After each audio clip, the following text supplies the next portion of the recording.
Hello students, welcome again to discuss main points and questions of the chapter A Chameleon. The writer of the story is Anton Chekhov. Ochiumlo was the police superintendent. He was walking in the market square. इस story ਦਾ writer Anton Chekhov ਹੈ। Ochumelov police superintendent ਸੀ। ਉਹ square market ਦੇ ਵਿੱਚੋਂ ਦੀ ਜਾ ਰਿਹਾ ਸੀ। He was carrying a parcel with him. ਉਹ ਇੱਕ ਪਾਰਸਲ ਨਾਲ ਲੈ ਕੇ ਜਾ ਰਿਹਾ ਸੀ। Red haired policeman was walking after ਹਿਮ।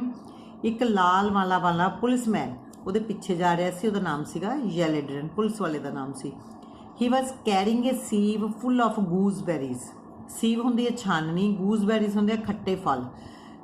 ਤਾਂ ਉਹ ਖੱਟੇ ਫਲਾਂ ਦੀ ਭਰੀ ਹੋਈ ਇੱਕ ਛਾਨਣੀ ਲੈ ਕੇ ਜਾ ਰਿਹਾ ਸੀ। ਹਰੀਕੁਨ ਵਾਜ਼ ਏ ਗੋਲਡ ਸਮਿਥ। ਹੀ ਵਾਜ਼ ਵੀਅਰਿੰਗ ਏ ਸਟਾਰਚਡ ਕਾਟਨ ਸ਼ਰਟ।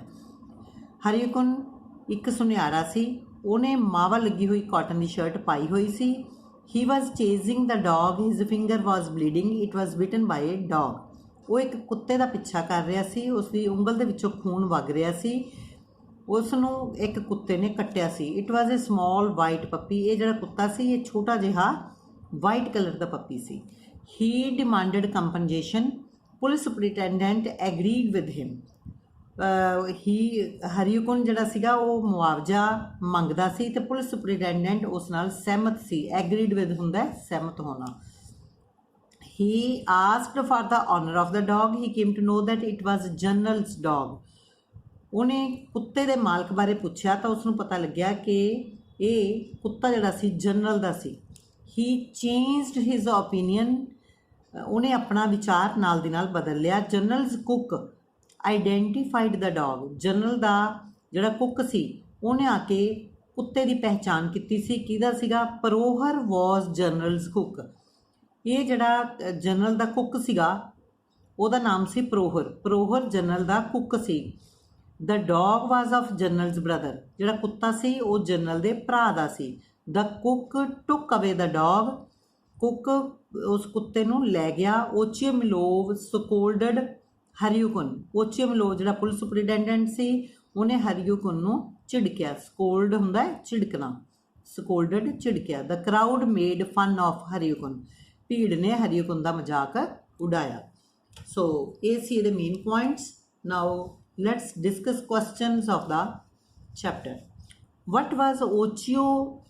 ਵਟ ਨਹੀਂ ਚਾਹੀਦਾ ਬੇਟਾ, ਇੱਥੇ ਚਾਹੀਦਾ where. Where was Ochumelov walking. Ochumelov ਕਿੱਥੇ ਜਾ ਰਿਹਾ ਸੀ? What was he carrying under his ਆਰਮ।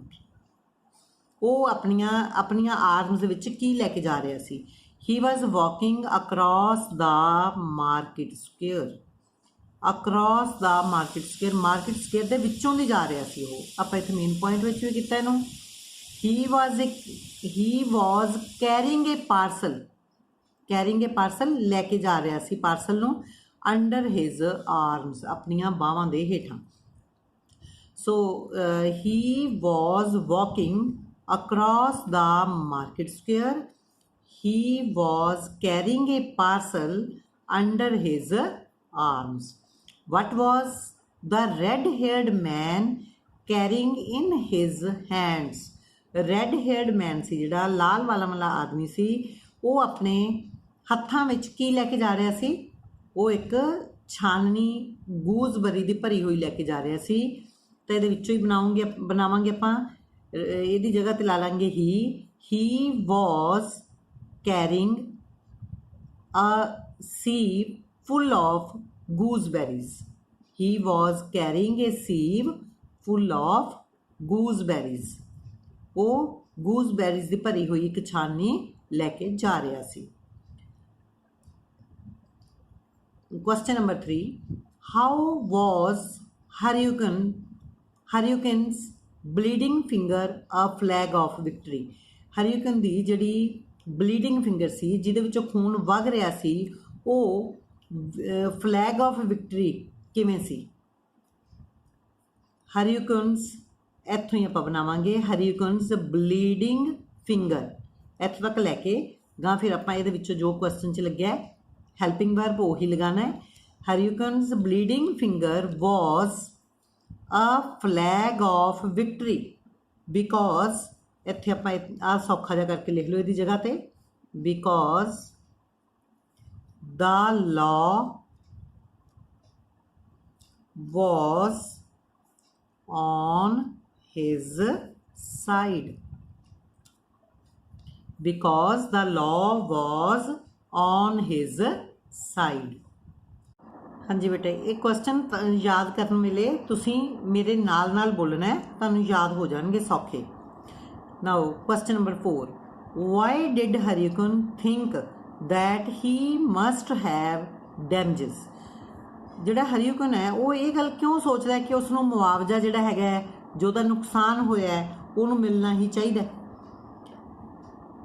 ਇਹਦਾ ਆਨਸਰ ਹੈ ਏ ਡੌਗ ਹੈਡ ਬਿਟਨ ਹਿਜ਼ ਫਿੰਗਰ, ਇੱਕ ਕੁੱਤੇ ਨੇ ਉਸ ਦੀ ਉਂਗਲ ਨੂੰ ਕੱਟਿਆ ਸੀ। ਦੇਖੋ ਬੇਟਾ ਕੁਐਸਚਨ ਦੇ ਵਿੱਚ ਡਿਡ ਲੱਗਿਆ ਹੋਇਆ, ਪਾਸਟ ਹੈ, ਆਪਾਂ ਜਿਹੜੇ ਦਾ ਆਨਸਰ ਦੇਣਾ ਉਹ ਵੀ ਪਾਸਟ ਵਿੱਚ ਦੇਣਾ ਹੈ। ਇੱਥੇ ਹੈਜ਼ ਨਹੀਂ ਲਗਾਉਣਾ, ਆਪਾਂ ਹੈਡ ਹੀ ਲਗਾਉਣਾ ਹੈ। ਅ ਡੌਗ ਹੈਡ ਬਿਟਨ ਹਿਜ਼ ਫਿੰਗਰ, ਇੱਕ ਕੁੱਤੇ ਨੇ ਉਸ ਦੀ ਉਂਗਲ ਨੂੰ ਕੱਟਿਆ ਸੀ। ਇਟ ਵਾਜ਼ ਬਲੀਡਿੰਗ, ਇਸ ਵਿੱਚੋਂ ਖੂਨ ਵਗ ਰਿਹਾ ਸੀ। It was bleeding. He could not work for 7 days, ਹੁਣ ਉਹ 7 ਦਿਨ ਤੱਕ ਕੰਮ ਨਹੀਂ ਕਰ ਸਕਦਾ ਸੀ। ਕੁਡ ਨਾਟ ਕਰ ਸਕਦਾ ਸੀ। He could not work for 7 days, ਇੱਥੋਂ ਤੱਕ ਵੀ ਕਰ ਲਓ ਤਾਂ ਵੀ ਬਹੁਤ ਹੈ। Next question, what was Ochiumilov's first reaction on Haryukin's complaint? ਜਦੋਂ ਹਰੀਕਨ ਨੇ ਕੰਪਲੇਂਟ ਕੀਤੀ ਸੀ, ਸ਼ਿਕਾਇਤ ਕੀਤੀ ਸੀ, ਤਾਂ ਜਿਹੜਾ ਪੁਲਿਸ ਸੁਪਰਿੰਟੈਂਡੈਂਟ ਓਚਿਉਮਲੋਵ ਸੀ ਉਹਦੀ ਪਹਿਲੀ ਪ੍ਰਤੀਕਿਰਿਆ ਕੀ ਆਈ ਸੀ, ਕੀ ਕਿਹਾ ਸੀ ਉਸ ਵੇਲੇ ਉਹਨੇ? ਉਹਦੀ ਪਹਿਲੀ ਪ੍ਰਤੀਕਿਰਿਆ ਉਦੋਂ ਕੀ ਸੀਗੀ? ਆਪਾਂ ਇੱਕ ਹੀ ਲਾਈਨ ਬਣਾ ਲੈਂਦੇ ਹਾਂ, ਇਹਦਾ ਆਨਸਰ ਇਹ ਕਰ ਲਓ, it was fair and impartial। ਇਹਦਾ ਕੀ ਮਤਲਬ ਹੁੰਦਾ ਹੈ? ਫੇਅਰ ਐਂਡ ਇੰਪਾਰਸ਼ੀਅਲ, ਮਤਲਬ ਇੰਪਾਰਸ਼ੀਅਲ ਹੋ ਗਿਆ ਨਿਆਂਪੂਰਵਕ, ਫੇਅਰ ਮਤਲਬ ਵਧੀਆ। ਜਿਹੜਾ ਉਹਦਾ ਪਹਿਲਾ ਰਿਐਕਸ਼ਨ ਸੀ ਉਹ ਕੀ ਸੀਗਾ? It was fair and impartial, ਨਿਆਂਪੂਰਵਕ ਸੀ ਉਹਦਾ ਪਹਿਲਾ ਰਿਐਕਸ਼ਨ ਤੇ ਵਧੀਆ ਸੀਗਾ। He promised Haryukun, ਉਹਨੇ ਹਰੀਕੁਨ ਦੇ ਨਾਲ ਵਾਅਦਾ ਕੀਤਾ that he will teach a lesson to the owner of the dog। he promised Haryukun, ਉਹਨੇ ਹਰੀਕੁਨ ਦੇ ਨਾਲ ਵਾਅਦਾ ਕੀਤਾ। ਕੀ ਵਾਅਦਾ ਕੀਤਾ? that he will teach a lesson to the owner of the dog, ਕਿ ਉਹ ਇੱਕ ਸਬਕ ਸਿਖਾਏਗਾ। He will teach a lesson, ਕਿਹਨੂੰ ਸਿਖਾਏਗਾ? To the owner of the dog, ਕੁੱਤੇ ਦੇ ਮਾਲਕ ਨੂੰ। Next question, why did Ochumelov later refused to take any action against the owner of the dog? ਕੀ ਕਾਰਨ ਸੀ ਕਿ ਬਾਅਦ ਵਿੱਚ ਓਚਿਉਮਿਲੋਵ ਨੇ ਜਿਹੜਾ ਕੁੱਤੇ ਦਾ ਮਾਲਕ ਸੀ ਉਹਦੇ ਅਗੇਂਸਟ ਕੋਈ ਵੀ ਐਕਸ਼ਨ ਲੈਣ ਤੋਂ ਮਨਾ ਕਰ ਦਿੱਤਾ? ਕਿਉਂ ਮਨਾ ਕਰ ਦਿੱਤਾ? ਬਿਕੋਜ਼, ਇੱਥੇ ਆਪਾਂ ਆਨਸਰ ਲਿਖ ਸਕਦੇ ਹਾਂ, because the dog belonged to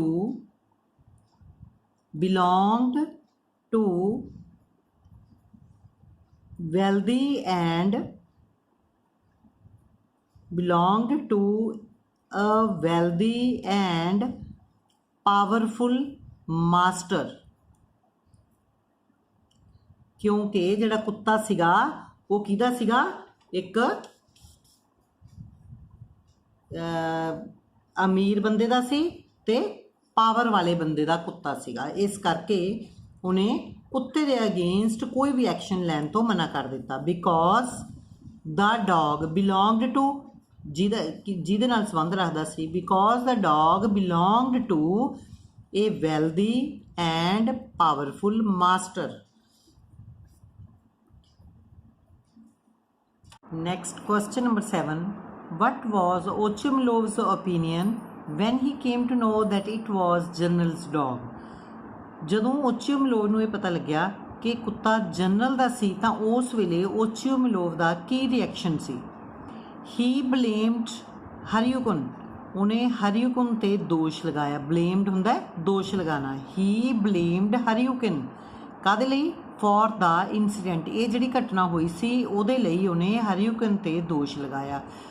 he blamed Hryukin for the incident. ਹੋਰ ਕੀ ਕੀਤਾ ਉਹਨੇ? ਐਂਡ ਕਾਲਡ, ਇੱਥੇ ਦ ਲਗਾਉਣਾ ਹੈ, the dog. And called the dog, ਉਸ ਕੁੱਤੇ ਨੂੰ। And called the dog a delicate animal, ਤੇ ਕੁੱਤੇ ਨੂੰ ਉਹਨੇ ਆਖਿਆ ਇਹ ਤਾਂ ਬੜਾ ਹੀ ਨਾਜ਼ੁਕ ਜਿਹਾ ਐਨੀਮਲ ਹੈ। Question number 8, why did the crowd laugh at Hryukin? ਜਿਹੜੀ ਭੀੜ ਸੀ ਉਹ ਹਰੀਕੁਨ ਤੇ ਕਿਉਂ ਹੱਸੀ? The police superintendent blamed Hryukin for the bleeding finger. Police superintendent ਨੇ ਹਰੀਕੁਨ ਤੇ ਦੋਸ਼ ਲਗਾਇਆ। ਆਹੀ ਸੇਮ ਲਾਈਨ ਜਿਹੜੀ ਆਪਾਂ ਕੁਐਸਚਨ ਨੰਬਰ 7 'ਚ ਕੀਤੀ ਹੈ। ਹੀ blamed Hryukin for the incident ਜਾਂ he blamed Hryukin for his bleeding finger. He did not get any compensation for it. For it ਇਸ ਲਈ, ਇਹਦੇ ਲਈ ਉਹਨੂੰ ਕੋਈ ਮੁਆਵਜ਼ਾ, ਐਨੀ ਕੰਪਨਸੇਸ਼ਨ ਕੋਈ ਮੁਆਵਜ਼ਾ, ਗੈਟ ਮਤਲਬ ਨਹੀਂ ਮਿਲਿਆ, ਡਿਡ ਨਾਟ ਗੈਟ ਨਹੀਂ ਮਿਲਿਆ। He did not get any compensation for it, ਇਹਦੇ ਲਈ ਉਹਨੂੰ ਕੋਈ ਮੁਆਵਜ਼ਾ ਵੀ ਨਹੀਂ ਮਿਲਿਆ। ਸੋ ਦ ਕਰਾਊਡ ਲਾਫਡ ਐਟ ਹਿਮ, ਇਸ ਕਰਕੇ ਜਿਹੜੀ ਭੀੜ ਸੀ ਉਹਦੇ ਤੇ ਹੱਸੀ। ਬੇਟੇ ਇਹ ਕੁਐਸਚਨ ਸਾਰੇ ਤੁਸੀਂ ਮੇਰੇ ਨਾਲ ਬੋਲਣੇ ਹੈ, ਯਾਦ ਹੋ ਜਾਣਗੇ, ਤੁਹਾਨੂੰ ਬਹੁਤ ਸੌਖੇ ਲੱਗਣਗੇ। Like, share and subscribe my channel. Have a nice day. Thank you.